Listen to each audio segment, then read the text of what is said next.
ሰላም ጤና ይስጥልኝ። ወደ ማማ ሄልዝ ኤዱ የጤና ቻናል እንኳን ደህና መጣችሁ።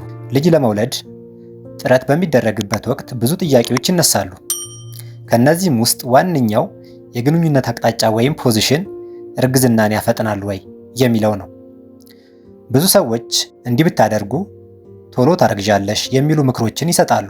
ዛሬ በእነዚህ ውስን ደቂቃዎች የግንኙነት አቅጣጫ በእርግጥ ለውጥ ያመጣል ወይስ ዝም ብሎ የተሳሳተ አመለካከት ነው የሚለውን በዝርዝር እናያለን። ወደ ቪዲዮ በቀጥታ እንግባ። በህብረተሰብ ውስጥ በጣም የታወቁ ምክሮች አሉ።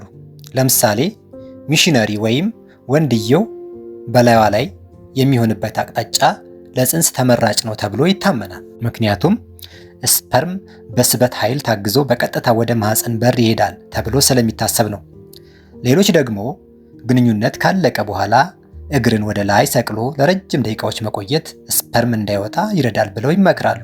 እነዚህ ምክሮች ስፐርም እንዳይፈስ ለመከላከል የታለሙ ናቸው። እውነታው ግን ከዚህ የተለየ ነው። ስፐርም በስበት ኃይል የሚጓዝ ተገቢ ቁስ አይደለም። ይልቁንም በራሱ ሞተር ያለው ዋነተኛ ነው። አንድ የፈሳሹ ወደ ብልት ውስጥ ከገባ በኋላ ጤናማ ስፐርሞች በሰከንድ ውስጥ ወደ ማህፀን በር ይተማሉ። የግንኙነቱ አቅጣጫ ምንም ይሁን ምን ስፐርም የሚጓዘው ወደ ላይ ወደ እንቁላል ነው። በተጨማሪም የማህፀን በር ፈሳሽ ስፐርሙን ወደ ውስጥ ይስበዋል። ስለዚህ ፈሳሽ ወደ ውጭ ቢፈስ እንኳ እርግዝናን ሊፈጥሩ የሚችሉ ስፐርሞች ቀድሞውኑ ወደ ውስጥ ገብተዋል ማለት ነው። የሕክምና ሳይንስ በዚህ ጉዳይ ላይ ብዙ ጥናቶችን አድርጓል። እንደ አውሮፓውያን አቆጣጠር በ2017 የተደረገ ትልቅ ጥናት እንዳረጋገጠው በተለያዩ የግንኙነት አቅጣጫዎችና በእርግዝና ፍጥነት መካከል ምንም አይነት ስታቲስቲካዊ ልዩነት የለም። ግንኙነት ካለቀ በኋላ መተኛትም ሆነ ወዲያውኑ መነሳት በእርግዝና እድል ላይ ለውጥ አያመጣም። ይህም ማለት የግንኙነት አቅጣጫ ከእርግዝና እድል ጋር ቀጥተኛ ግንኙነት የለውም ማለት ነው። ከአቅጣጫ ይልቅ በእርግጥ እርግዝናን የሚወስኑት እነዚህ ከታች የተጠቀሱት ናቸው። የመጀመሪያው የእንቁላል መውጫ ቀን ወይንም ኦቪዩሌሽን።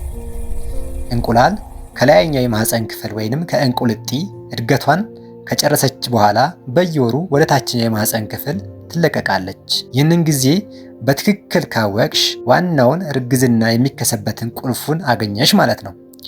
ሁለተኛ የወንድ የዘር ፍሬ ጥራት። የወንድ ዘር ብዛትና የመዋኘት ፍጥነቱ ለእርግዝና ወሳኝነት አለው።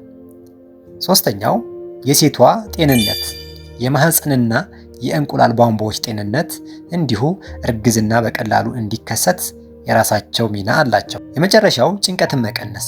ስለ አቅጣጫ መጨነቅ ግንኙነቱን ወደ ስራ ስለሚቀይረው ውጥረት ይፈጥራል። ውጥረት ደግሞ ጽንሰትን ሊያዘገይ ከሚችሉ መንስኤዎች ውስጥ አንደኛው ነው። የግንኙነት አቅጣጫ የእርግዝና እድል ላይ የሚያመጣው ለውጥ የለም።